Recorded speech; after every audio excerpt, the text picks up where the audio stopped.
अस्सलामुअलैकुम। जितने भी क्लास 12 के बच्चे हैं, जितने भी नीट के बच्चे हैं, उनको एक और बार welcome.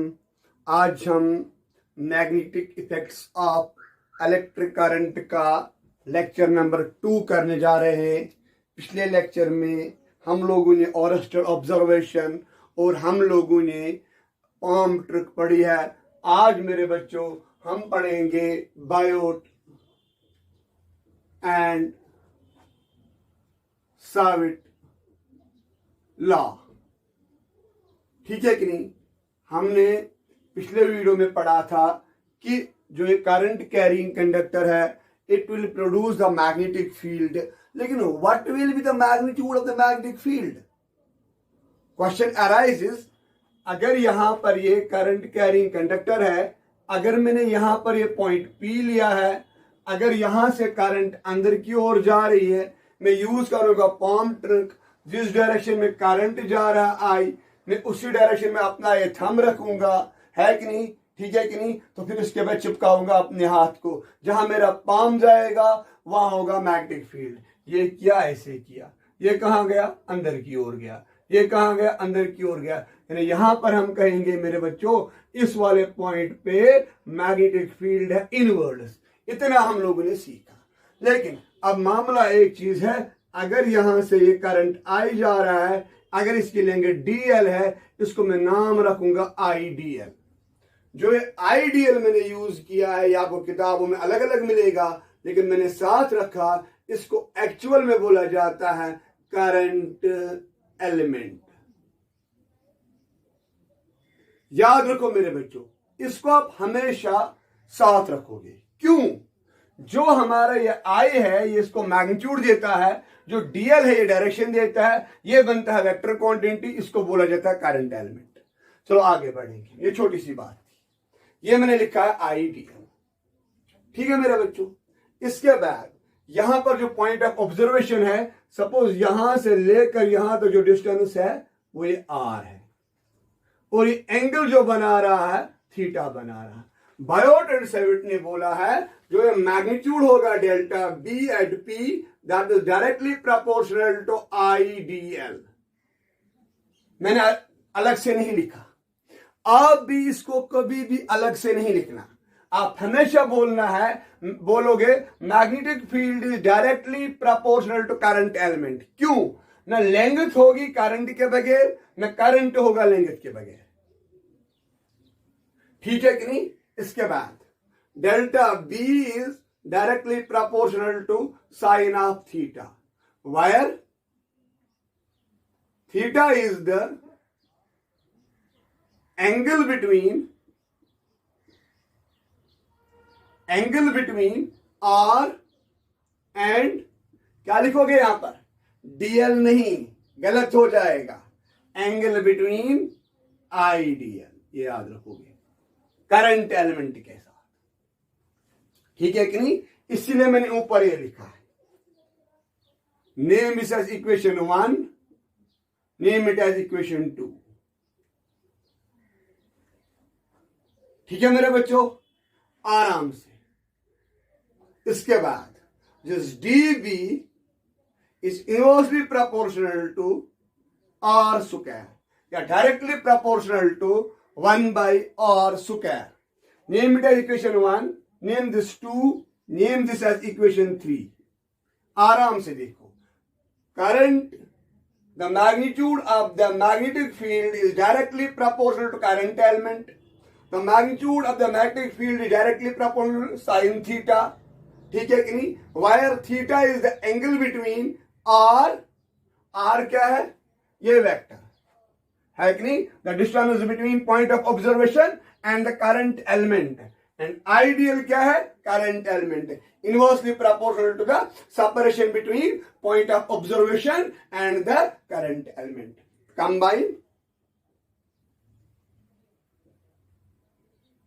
First, second and third, we getting क्या आएगा? Delta B is proportional to IDL हो गया current element into sine of theta whole divided by R square. ठीक है मेरे बच्चों, आराम से देखो, जितने भी बच्चे 12th के हैं उनके लिए बहुत ही इंपॉर्टेंट है ये क्वेश्चन। कभी कभार जेके बोस में आता है, बोर्ड में आता है। ठीक है मेरे बच्चों, इसके बाद हम लिख सकते हैं delta B is equal to K I D L sine of theta whole divided by R square. और याद रखो इफ यूनिट्स आर एसआई।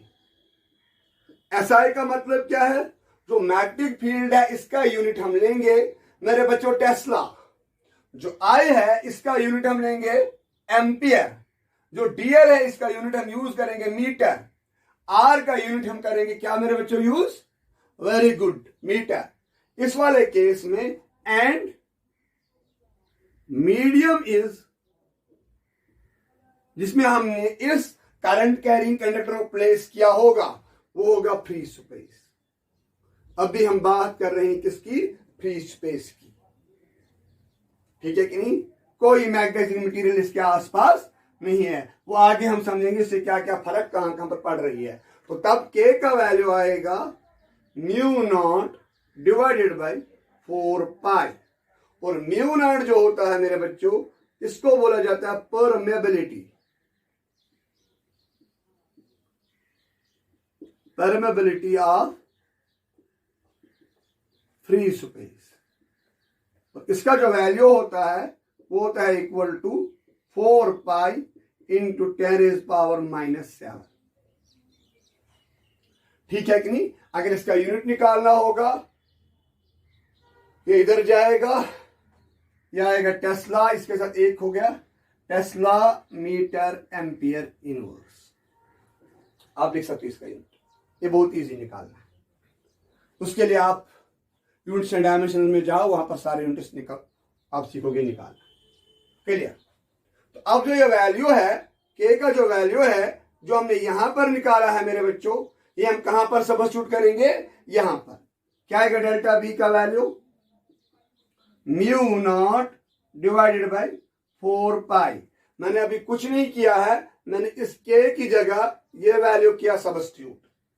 इसके बाद मेरे बच्चों मैंने लिखा है आई डी एल साइन थीटा और आर स्क्वायर। ये सीधे मैंने ये वाला पार्ट जैसे यहां पर कॉपी किया।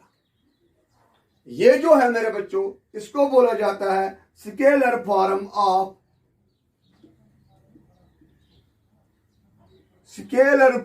Of Biot Savart law. यहां तक। अब मेरे बच्चों हम इसकी बनाएंगे वेक्टर फॉर्म। एक एक चीज को आप आराम से देखो। ठीक है? हम लिख सकते हैं delta B can be equal to mu naught I D L into मैं करूंगा R sine theta whole divided by R cube. Actually मैंने इस इक्वेशन को की है रेशनलाइजेशन। ऊपर भी आर मल्टीप्लाई, नीचे भी आर, नीचे आएगा फिर ये आर क्यूब। देखो आराम से। फिर अगेन ये आर और ये कैंसिल, फिर ये वापस आएगा R square. Delta B in vector form can be equal to mu naught ideal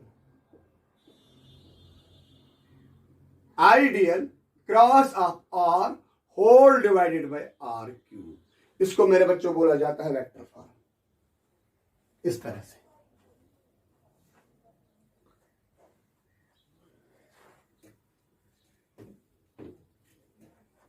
क्या आएगा? 4 pi. Delta B is equivalent to mu naught I D L cross of R whole divided by 4 pi R cube. ये बनी आपको Biot Savart law की vector form. ये है vector form और ये है mu naught I D L sine theta whole divided by 4 pi R square. ये है मेरे बच्चों स्केलर फॉर्म। जो मैंने आपको ऊपर वेक्टर फॉर्म की इक्वेशन निकाल के दी, ये क्वेश्चन डायरेक्टली एक बार नीट में की शायद किसी एग्जाम में मैंने देखा है, आया हुआ है, आप लोग चेक करना। क्लियर? आराम से देखो। अब हम एक न्यूमेरिकल बनाएंगे और पहले हम पढ़ेंगे इसके कुछ स्पेशल केसेस, फिर न्यूमेरिकल। जो मैं आज आपको स्पेशल केसेस दिखाऊं, अगर आपको वो दो स्पेशल केसेस क्लियर हो गए तो आपके 70% बायोट सेवट लॉ के न्यूमेरिकल क्लियर हो जाएंगे। बायोट सेवट लॉ क्या है? वो delta B is equal to mu naught I D L sine of theta R square. इस इक्वेशन को इतने बार लिखो ताकि ये इक्वेशन आपके सबकॉन्शियस माइंड में जाएगी। ठीक है कि नहीं? ठीक है कि नहीं? चलो आ जाओ बच्चों, अब हम करने जा रहे हैं स्टार्ट क्या? Special cases. Special case first क्या लेंगे हम? Special case first. Special case first क्या है? For example theta is equal to 0 या theta is equal to 180 degree, दो में से एक। या थीटा है इक्वल टू 0 या थीटा है इक्वल टू 180। यानी इसका मतलब क्या हुआ मेरे बच्चों? अगर मैंने यहां पर एक करंट कैरिंग कंडक्टर लिया है, अगर मैंने एंगल लिया है 0, तो इसका मतलब है पॉइंट ऑफ ऑब्जर्वेशन होगा यहां पर, या होगा रॉड के इस पॉइंट पे, या होगा यहां पर, यहां पर, यहां पर, यहां पर, यहां पर, या रॉड के ऊपर। ठीक है कि नहीं? या अगर मेरे बच्चों मैंने एंगल लिया है 180, तो पॉइंट ऑफ ऑब्जर्वेशन होगा यहां पर, यहां पर, यहां पर, यहां पर, यहां पर। इस वाले केस में क्या होगा? हम जानते हैं जो ही साइन ऑफ 0 लिखोगे वो होता है इक्वल टू 0, जो ही आप साइन ऑफ 180 लिखते हो वो भी आता है 0। अगर इस ऊपर वाले इक्वेशन में ये टर्म हो जाएगी मेरे बच्चों 0, ये सारी टर्म क्या बनेगी? 0। तो यानी इसका मतलब delta B is equal to 0। इस चीज को अच्छे से समझो। यानी कंडक्टर के इस वाले साइड में किसी भी पॉइंट पे कितना भी दूर क्यों ना जाओगे, या इस वाले पॉइंट पे किसी भी साइड से कितना भी दूर ना जाओगे, तो बी आएगा आपको इक्वल टू यहां पर भी 0, बी आएगा आपको इक्वल टू यहां पर भी इक्वल टू 0। आराम से देखो इस चीज को। अगर आपको ये चीज समझ में आया है तो आपको एक एक न्यूमेरिकल क्लियर हो जाएगी। इसके बाद आगे बढ़ेंगे हम मेरे बच्चों। ठीक है कि नहीं? यानी इसका मतलब है कल अगर आपके पास एक करंट कैरिंग कंडक्टर ऐसा है, for example point of observation यहां पर है, तो बी का वैल्यू क्या आएगा? बी आएगा इक्वल टू 0। ठीक है कि नहीं? अब मैं कुछ और फिगर्स बनाऊं जिससे आपको आगे न्यूमेरिकल्स में आसानी होगी। जरा एक काम बताओ मुझे, कल अगर आपके पास एक कंडक्टर इस तरह से होगा और दूसरा कंडक्टर इस तरह से होगा, आपको बोला जाएगा इस पॉइंट पे निकालो मैग्नेटिक फील्ड, आप क्या दोगे आंसर? सीधे इक्वल टू 0। क्यों? इसके साथ एंगल बनाता है 0, इसके साथ एंगल बनाएगा ये 180। ठीक है कि नहीं? आराम से देखो। क्लियर? आगे बढ़ेंगे हम। अब आएगा इसका केस नंबर 2। ठीक है कि नहीं? और एक चीज समझो, देखो कैसे न्यूमेरिकल टेक्निक है। कल अगर आपके पास एक कंडक्टर ऐसा होगा, कंडक्टर 1, ये कंडक्टर 2 ऐसा, ये आई चल रहा है यहां पर, ये आई चल रहा है यहां पर, ये इसके साथ ये रिंग जुड़ी हुई है, आपको बोला जाएगा यहां पर निकालो मैग्नेटिक फील्ड। जो कंडक्टर 1 है और जो कंडक्टर 2 है, इन दोनों की वजह से यहां पर आएगा 0। अब आपको जो निकालना है वो आपको खाली इस आर्क का निकालना है, वो मैं आपको आगे बोलूंगा कैसे निकालना है। यानी अगर ये भले ही है 1, 2, 3 पार्ट्स है, लेकिन आपको दो को आप आंखों से सॉल्व करोगे, इक्वल टू जीरो, ये बनेगा आपका एक पार्ट ही। ठीक है कि नहीं? आप आराम से इसको फिर सॉल्व कर सकते हो। अब आगे बढ़ेंगे मेरे बच्चों। अगर कल आएगा आपके लिए theta is equal to 90 degree, यानी इस बार इसका मतलब क्या हुआ, I D L is perpendicular to are.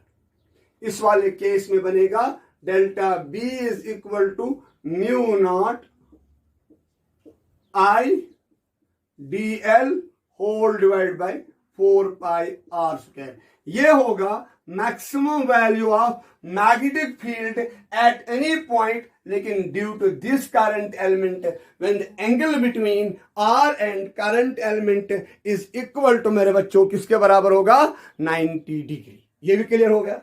चलो ठीक है, इस चीज को याद रखोगे। मैं बार बार टर्म यूज कर रहा हूं करंट एलिमेंट। अब हमारे पास एक न्यूमेरिकल है। न्यूमेरिकल क्या है? देखो क्या है न्यूमेरिकल, आराम से देखो। आपको एग्जामिनर ने बोला है delta L is equal to 1 I centimetre, यानी 1 सेंटीमीटर अलोंग एक्स एक्सिस। चलो मैं इतना कहूंगा, delta L is equal to 1 centimetre along X axis and current I is equal to 10 ampere. ठीक है कि नहीं? Find magnetic field on the y axis at a distance of 2 meter from x axis। ठीक है कि नहीं? आपको निकालना है मैग्नेटिक फील्ड। देखो कैसे करोगे। सॉल्यूशन, आपको दिया गया 1 सेंटीमीटर, आप यहां पर बनाओगे एक 1 सेंटीमीटर कंडक्टर ऐसे। ठीक है कि नहीं? इसको हम लिखेंगे मेरे बच्चों आई डी एल। आई डी एल का मतलब क्या हुआ? आई डी एल का मतलब हुआ है आई इज 10, ये कितना है, इंटू 1 इंटू 10 पावर -2। इसके बाद आएगा इसके साथ मेरे बच्चों आई कैप। आप देखो आराम के साथ आई क्यों लगा, अलोंग एक्स एक्सिस। निकालना है हमें ये मैग्नेटिक फील्ड इस पॉइंट पे, इसका मतलब है मेरे बच्चों R is equal to 2 J cap. आराम से देखो, मैंने सारे को कन्वर्ट किया इनटू एसआई यूनिट सिस्टम। अब क्या यूज करेंगे हम? छोटी सी इक्वेशन। कौन सी equation? Delta B is equal to mu naught divide by 4 pi I D L cross of R whole divided by R cube. डालो वैल्यूज। अच्छा, पहले हम जनरली चेक करेंगे कि डायरेक्शन कहां से आएगी। करंट किधर जा रहा है? इधर की ओर। अंगूठा की डायरेक्शन में रखना है, इधर की ओर, लेकिन नियरेस्ट पे कंडक्टर है कि नहीं? शाबाश। तो कैसे रखेंगे हम? आर्म ट्रिक, इस वाले तरीके से। तो क्या आएगा? आउटवर्ड्स। आउटवर्ड्स का मतलब क्या है? अलोंग जेड एक्सिस, यानी ये था वाई एक्सिस, ये होगा अलोंग पॉजिटिव जेड एक्सिस। ये हमने देखा आंखों से। एट देन देखिए क्या आंसर सेम आएगा कि नहीं आएगा। Can I say that delta B is equal to, शाबाश, 4 pi into 10 power -7 whole divide by 4 pi. इसकी जगह 10 ये आएगा ऐसे, 10 power -1 I cross 2 J whole divide by 2 cube. आराम से देखो, आराम से देखो। बोलो मेरे बच्चों क्या क्या कटेगा? शाबाश। सबसे पहला चीज जो कटेगा वो कटेगा 4 पाई और 4 पाई। तो डेल्टा बी का वैल्यू क्या आएगा? 10 पावर -8 इंटू 2 अंदर बचेगा I cross J whole divided by 8। इस रिंग में देखो, इस रिंग में आ जाओ, ये आपका I, ये आपका J, ये आपका K। I क्रॉस J किसके बराबर आता है? K के बराबर, क्योंकि एंटी क्लॉकवाइज में पॉजिटिव आते हैं, क्लॉकवाइज में नेगेटिव आते हैं। I cross J positive K, delta B क्या निकलेगा वैल्यू? शाबाश, 10⁻⁻8 into 2K whole divided by 8। ये कट, ये क्या आएगा? 4। Delta B can be equal to 10 divided by 4 into 10⁻⁷ Tesla, that is equivalent to 2.5 into 10⁻⁷ Tesla, लेकिन along z axis। आप देखो वेक्टर प्रोडक्ट से भी वही आंसर मिला, पाम ट्रिक से भी वही आंसर मिला। ठीक है मेरे बच्चों, अगर आपको मेरा ये वीडियो अच्छा लग रहा है तो मेरे चैनल को जरूर सब्सक्राइब कीजिए और अपने फ्रेंड्स में शेयर कीजिए। और इसके साथ साथ मैंने ऑनलाइन लर्निंग प्रोग्राम स्टार्ट किया है for 11th, for 12th, for NEET students and JEE students. Wish you best of luck till next.